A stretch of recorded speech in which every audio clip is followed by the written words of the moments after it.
Estamos en un nuevo podcast de Familex. Hoy también contamos con una invitada de excelencia, una profesora de Derecho Tributario, directora de los másteres de Derecho Tributario de ESADE, directora del Departamento de Derecho Público y Privado de ESADE y una gran experta en esta materia. Muy buenas tardes, apreciada Diana Farré. ¿Qué tal? Buenas tardes, Jesús. Encantada de estar aquí, compartir un rato contigo, charlando de tributos. Fantástico. Que te unas a nuestra gran familia de Familex es para nosotros un auténtico privilegio y te damos la bienvenida. Creo que es la primera vez que participas en estas actividades de Familex y para nosotros, como he dicho, es una gran suerte.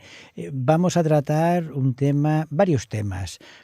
Troncales esencialmente, 3, pero el primero de ellos es uno que está ahora muy en la sensibilidad de la ciudadanía, los bizums, su control por parte de Hacienda. ¿Por qué no nos ilustras en esta materia? Oye, pues has dado realmente en un tema de mucha actualidad. Además ha habido novedades muy recientes. Venga, vamos a intentar hacerlo fácil y sobre todo que no cunda el pánico. Mira, lo primero que te diré es que no hay que confundir que los bizums no pagan los ingresos que generamos. El bizum es un medio de pago más, ¿no? Como pagamos en efectivo o pagas con tarjeta de crédito o con una transferencia bancaria. Sí, esto ya como primer concepto, ¿no? Luego ¿cuál es la novedad actual? Bien, la novedad desde hace nada, de febrero de este año, de febrero del 26, es que a partir de ya los bancos tienen que informar mensualmente a Hacienda de los bizums acumulados, ¿no?, en ese mes de los empresarios o autónomos, ¿vale? No estamos hablando de la población en general, de los bizums de particulares. Y ahí yo creo que es donde tenemos que poner un poco de luz para que la gente no se asuste. De hecho, ha habido tanto revuelo, Jesús, que la propia agencia tributaria, desde el Ministerio, publicó una nota interna en su página web que decía que los particulares no vamos a estar afectos, o sea, no vamos a estar vigilados por los bizums que hacemos, ¿no? Probablemente pues de reembolso de gastos, ¿no? Porque me voy a la cena y en la mitad, ¿no?, pago la mitad de la cena. Aquí no. Entonces yo lo que te diría es que hay que clasificar qué tipo de bizum recibimos, ¿no? Si yo soy una empresa y recibo un bizum, es que esto tiene que cuadrar con mi contabilidad. Estará vendiendo algo, ¿no?, un servicio o un bien, con lo cual es un ingreso que tiene que tributar. Si soy un profesional o un autónomo que ejerce una actividad, lo mismo. Otra cosa es que el concepto de ese bizum, ¿no?, pueda camuflar algo más. Lo que busca la agencia tributaria es establecer un patrón de conducta. Yo creo que es más sospechoso, ¿no?, como indicio, no digo que sea, pero como indicio, recibir bizums 200 euros durante 50 semanas que un bizum de 900. Pero los bizums individuales, particulares, de cada uno de nosotros, eso es un reembolso de gastos que no tienen nada que ver con un impacto fiscal. O sea, que estemos tranquilos y además no vamos a analizar bizum a bizum. Pero es normal que la gente... básicamente lo que te diría es un medio de pago normal y no podemos esconder vía bizums rentas que deberían tributar. Pero permíteme dos cuestiones. Una, en el ámbito subjetivo. Sin duda has dicho que ese ámbito es esencialmente autónomos, empresarios, pero yo, en mi condición de autónomo, le hago un bizum a mi hijo, que trabaja en mi despacho, pero que además es abogado. ¿Eso cómo funciona? ¿En concepto de qué le vas a hacer? Lo que te van a mirar es en concepto de que si hay un patrón de regularidad. Pues en concepto de un bizum de un padre a un hijo que no tiene nada que ver con su actividad profesional. Yo creo que podemos estar tranquilos, salvo que se pueda esconder ahí, que eso también en un particular, una donación. Claro, entonces ahí habría una donación encubierta. Pero es que la mayor parte de los bizums suelen ser donaciones, sí, lo que pasa es entre familiares. Correcto, pero con cantidades pequeñas, salvo que se establezca un patrón de conducta regular, con frecuencia, es difícil. Pero si tú me preguntas stricto sensu, un bizum de un padre a un hijo, de la cantidad que sea, es una donación, sí. ¿Qué control hay de eso? Que es que no van a estar mirando bizums de 100 euros, solo faltaba. Y respecto del tema impositivo, hay que declararlo a Hacienda, lo estás comentando, las entidades bancarias, claro. Y también se ha introducido una cuestión que me parece muy interesante, no solamente bizums como mecanismo de transmisión de dinero, sino también tarjeta, etcétera.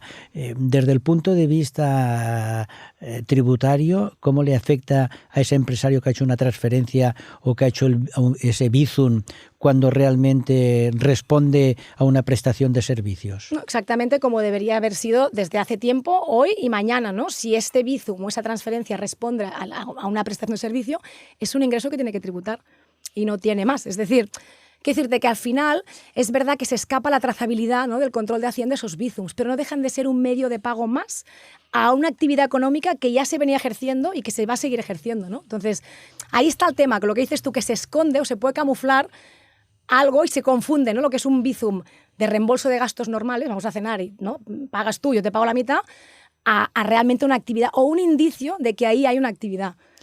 Entonces, para simplificarlo, la madre que le envía un bizum a su hijo, a su hija, porque se va a ir de viaje, que es autónoma, que tiene una peluquería y que le envía un bizum, ¿se podría imputar como una donación o al fin y al cabo como lo que es habitual y normal de una madre a una hija que se va de viaje y le facilita una ayuda económica? Yo te diría que, claro, es evidente, si la ayuda económica que me haces son de 30.000 euros, ¿no? Al igual es que entonces es una donación, ¿no? Aunque la donación sea también de 30 euros, pero aquí no se van a meter. Es decir, yo creo que entienden y además explícitamente la nota aclaratoria de Hacienda te dice, los bizums entre particulares, y una madre y una hija son particulares, no van a estar bajo el foco de sospecha, ¿no? Pero como todo en la vida, la línea gris, o sea, jurídicamente te digo, ¿es una donación? Sí.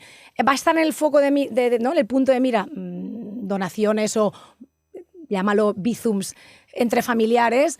De momento todavía no, pero eso no significa, ¿no?, que Hacienda sabe perfectamente lo que es un bizum y las consecuencias que puede tener.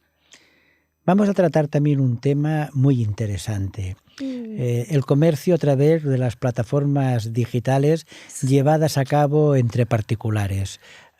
Ilústranos también sobre esta materia. Buah, pues a ver, es que se me viene a la cabeza un montón de, Jesús, me viene un montón de apps a la cabeza, ¿no? Pues se me viene Airbnb, Wallapop, ¿no? Vinted, sí, bueno, sí. Vale, bien, eso también tiene, aparte tiene impacto fiscal. Me estoy haciendo preguntas que han salido, ¿no? Han habido novedades recientes, hace poco más de, no llega ni a 2 años, que las plataformas digitales tienen la obligación de informar, está aquí, es una información anual. ¿De quién? De los vendedores, ¿no?, que están utilizando esas plataformas. Hay que identificar nombre, NIF, cuenta bancaria, cuál es el bien o servicio que se está vendiendo. Si es un bien inmueble, y estoy pensando en Airbnb, ¿no?, pues identificar el inmueble, referencia catastral, dirección de ese inmueble, ¿para qué? Un poco lo mismo al final, es para ver, ¿no?, si hay una parte de ingresos que no se está tributando, ¿no? Entonces, para que no cunda otra vez el pánico, vamos a decir que lo que es el límite son 30 operaciones al año, o, aunque sean menos de 30 operaciones, si eso te ha generado, hay una renta de unos 2.000 euros, ¿no? Ese es el límite que pone Hacienda. Y a partir de ahí, bueno, pues eso es información, Jesús. Al final lo que quiere Hacienda es controlar la información. Por lo tanto, tenemos un límite cuantitativo en función del número de operaciones o, en su caso, y dependerá del importe. Pero no, yo no te diría, evidentemente hay un límite cuantitativo para que las plataformas puedan o tengan la obligación de informar. Pero yo podría hacer 50 operaciones de Wallapop y en realidad no estoy generando, no tengo impacto fiscal. Imagínate Wallapop, que es como probablemente de las más conocidas, ¿no? Solo tributaría si hubiera una ganancia patrimonial. Otra cosa es que al final, ¿no?, yo te vendo, no sé, lo que sea, ¿no? Hombre, si una cosa muy cara, al igual te vendo una joya, y hay una ganancia patrimonial. Muchas veces es que estamos perdiendo dinero, porque yo te vendo algo que es un bien usado. También, además, es verdad que hay que tener en cuenta el impacto del impuesto, la transmisión patrimonial. Yo, como soy particular, no te voy a vender nada con IVA, pero sí tú deberías, como comprador, pagar al ITP. Pero te confieso que no hace mucho hablé con uno de los profesores del máster de tributario que llevamos en SAE, me decía, Diana, salvo que sea un bien inscribible en un registro, se nos escapa y no vamos a estar analizando, ¿no? Entonces, un poco la conclusión es calma, tranquilidad. Si tú no generas una ganancia patrimonial, no tienes obligación de declararla. Pero aquí se producen situaciones un poco complicadas. Si yo acabo vendiendo un mueble que heredé de mis padres, muy antiguo, y lo vendo a un precio prácticamente sencillo, sin un importe de una suma importante, pero claro, a mí me viene Hacienda, yo no puedo justificar ese precio, porque probablemente ese bien no estará inventariado en el caudal relicto. Es que claro, tendrías que justificar la adquisición, o sea, eso cómo te vino, ¿no? Porque al igual lo heredaste. Claro. Si lo heredaste, está dentro del caudal relicto y la masa hereditaria, ahí le habrás dado un valor. Pero muchas veces no está ni en el inventario. Bueno, entonces, ¿cómo lo acreditamos eso al final? No si supera los 2.000 euros ese bien mueble que yo he vendido a través de esta plataforma. Bueno, probablemente no lo puedas acreditar. Entonces, claro, si tu coste de adquisición es 0, pues los 2.000 euros, ¿no?, serán una ganancia patrimonial. O sea, ahí sí, ¿no?, te da una ganancia. El tema es si eres capaz de acreditar cuánto te costó algo y por cuándo lo vendes. Si es pérdida, tampoco te dejan que lo pongas, ¿eh? Si es pérdida, que estaría bien, así podrías compensar con las ganancias. No. Si es ganancia, sí, y es verdad que muchas veces no tienes el documento justificativo que te acredite eso. Pero tú imagínate en Vinted que está la gente vendiendo, ¿no?, unos guantes por 5 euros. Es decir, al final, bueno, por eso te establecen un cupo de operaciones 30 y un límite cuantitativo a partir del cual, Jesús, vamos a ver si hay la sospecha de que ahí se está realizando alguna operación, al igual es que te estás dedicando a eso, ¿no? Y hay una actividad mercantil ahí detrás, económica, que habría que analizar. Al final, todos son indicios y la agencia tributaria quiere estar informada. Al final, a la conclusión que uno llega, que este es el país de la burocratización. Sí, y tengo que decirte que la Agencia Tributaria Española es de las más modernas a nivel de informatización, es decir, está al día de todo, y ahora con la IA ni te cuento. Ya quisiéramos en la Administración de Justicia tener la Administración tributaria, tanto la estatal como la autonómica que tenemos. Estoy súper convencida que sí. La verdad es que a mí me sorprende día a día lo rápidos que son y lo eficientes que son en detectar, ¿no? A veces luego se escapará otra cosa, pero lo que es el día a día y este tipo de cosas, sí. La otra cosa es el uso de la información, ¿no?, cuando la tengan. Yo soy una persona que los amigos me conocen, que me encanta ir al desierto. Ahora hace tiempo que no voy, desde la pandemia no voy, pero me encanta ir a las desierto, dunas, sí, como idea. Y además me encanta ese mundo de los nómadas, del desierto marroquí, de Ercherví. Pero cuando he empezado a escuchar lo de los nómadas digitales, me ha costado de entender. ¿Qué significa realmente? Mira, un nómada digital es una persona que desde donde sea del mundo con su ordenador puede trabajar. Eso ya para empezar, con lo cual yo puedo estar físicamente aquí y trabajar por una empresa finlandesa y el 100% es que de mi tiempo estar aquí en este territorio sin haber pisado ni siquiera Finlandia. Y eso, por supuesto, fiscalmente tiene consecuencias. ¿Por qué? Porque todavía las normas fiscales están basadas en principios de territorialidad y al igual estamos en otra fase, en otra era, ¿no? Y deberíamos replantearnos cómo tributan los nómadas digitales. Porque no van en camello. No, bueno, si quieren sí, tú puedes trabajar desde un camello, ¿no?, desde tu ordenador, pero de momento no sé cómo van. Pero el concepto nómada digital, claro, al final Jesús está al mundo, pagamos con el móvil, desde un portátil puedes trabajar desde donde sea. Es un equilibrio entre control y justicia tributaria también, ¿no? Pero te diré que al final un nómada digital tributa ahí donde es residente. Otra cosa es que podamos discutir, ¿eh? Final, no sé si tenemos tiempo de explicar sí. En brevedad lo que es. Eres residente fiscal si tú estás más de 183 días en territorio español, no hace falta que sean seguidos, o sea, durante los 365 días del año, o que tengas el centro de intereses económico, ¿no?, o sea, tus rentas, tu mayor parte de rentas, o patrimonio, ahí entraríamos entre la teoría rentista y patrimonialista, o que tengas tu centro de intereses vitales, ¿no?, tus hijos menores de edad aquí. Dicho esto, que si yo estoy aquí, aunque trabaje para la empresa finlandesa, voy a tributar por todas mis rentas mundiales en territorio español. Pero al revés también. Y ahí se abre un debate súper interesante, ¿eh?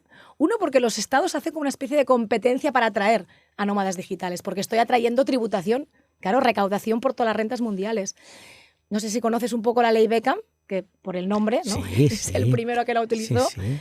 Desde hace tampoco tantos años. Siempre ha surgido en el mundo del deporte. Fíjate, y tú sabes que la ley Beckham ahora no lo pueden aplicar los deportistas profesionales, están expresamente excluidos, pero han incluido los nómadas digitales, ¿no? Es decir, la persona que viene, aunque trabaje para una empresa de fuera, está 100% radicado en territorio español, puede aplicar la ley Beckham, que significa que los primeros 600.000 euros tributas al 24% y el resto al 47%. Claro, eso puede generar...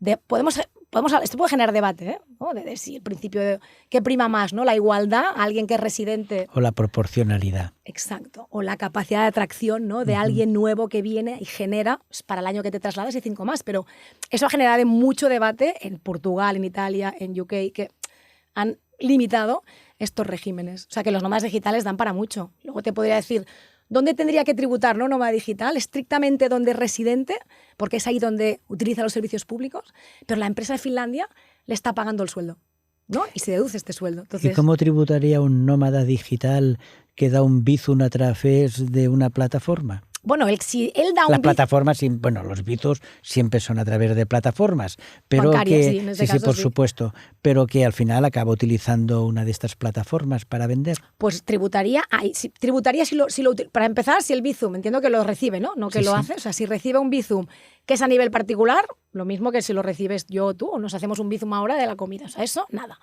Pero si lo recibe en función de su actividad, pues entonces evidentemente tendrá que tributar. Es que al igual tiene un contrato laboral con esa empresa finlandesa mágica que me he inventado y el bizum es un reembolso de gastos o es una donación encubierta o es un autónomo. Entonces, claro, doy clases particulares y recibo bizums. ¿Me están pagando las clases o el concepto esconde, ¿sabes? Mitad del viaje de verano. Claro, entonces ahí... Pero es un medio de pago exactamente... Me puedes hacer la misma pregunta antes que existían los bizums, pero en vez de bizum, pues hubiera sido por transferencia bancaria. Pues para que quede muy claro para Hacienda, estos podcasts son siempre altruistas, gratuitos, los participantes jamás obtienen ninguna prestación y yo no tengo bizum. Mira qué bien, todo esto que nos ahorramos, ¿ves? Bien. Apreciada Diana, aún nos quedan un par de minutos. Danos unas pinceladas muy prácticas a todos los que van a escuchar, y estoy seguro, este magnífico podcast sobre esta materia, sobre estas cuestiones. Pues os diría que, para empezar, que no cunda el pánico, ¿no? Que estemos tranquilos, que al final los bizums, las plataformas digitales forman parte de nuestras vidas. Es imposible, ¿no? Que podamos... Ya estamos en un mundo globalizado, la economía es digital y Hacienda, evidentemente, tiene que encontrar la trazabilidad, pero no nos puede afectar el día a día, si no, no viviríamos. Entonces, vamos a desmontar mitos. ¿Cada vez que haga un bizum me van a controlar? No, pero es verdad que controlados, Jesús, estamos. Voy a decir ya, si me queda un minuto, una anécdota. Vino la directora general de Agencia Tributaria a la universidad hace como 3 años y nos dijo que hace 3 anteriores, no hace más de 6, que nos decía que había tenido una reunión con su homóloga de la Agencia Tributaria de Estados Unidos y que todavía hacía la renta en ese momento, ya no en papel. Estoy hablando de hace como 6-7 años, ya no lo hacen, pero aquí hacía muchísimos años que ya no. ¿Qué quiero decir con eso? Que la Agencia Tributaria Estatal Española está muy adelantada, muy avanzada y que sí, pues evidentemente hay que encontrar el equilibrio entre la trazabilidad, el control, la competitividad y la justicia tributaria, pero que no nos amarguen el día a día. O sea, que hagamos bizums, que estemos tranquilos y que solo es un medio de pago más y que utilicemos las plataformas porque nos hacen la vida más fáciles. Fantástico. Pues Diana, te agradezco muchísimo que hoy estés aquí con nosotros, con nuestra familia jurídica que denominamos Familex, y estoy seguro que este podcast va a tener, pero que mucha atención y va a ser muy visualizada. Gracias de corazón. Gracias a vosotros, ha sido un placer. Muchas gracias.